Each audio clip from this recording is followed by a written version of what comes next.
dagaalka jira muxuu gabaygi ma xasuusto shacabda ayuu dulcad hayga oran waayay arurtii degi biyaa tigtiga tuulan baan tuumba soo galay horta dawladnimada Soomaal taariikh dawladdan malaha dadku wax kale oo haystaan in yar baan doonayaa inaan maanta dul istaaga halka ka timi iyo calankan halku ka yimi dadku malaha ma oga in aslam dagaalanta ninkii soo taaban maanta gabaygiisa sheegaya waa Sheekh Cabdiraxmaan Ismaaciil Samatar Faarax shacabda ayuu baa loorin jiray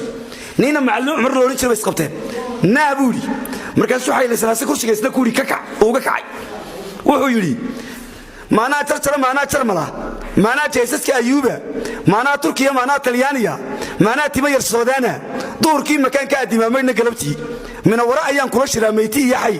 midigtii rasuulkaan hayo mudan oo sheekhi hawadan mushaaxa malag sidiisi dulcad ay goodhan waayay arurtii degi biyaa tigtiga tuulan baan tuuma soo gelin daayimkan ku dhaartay xaq iyo dawladda isaaq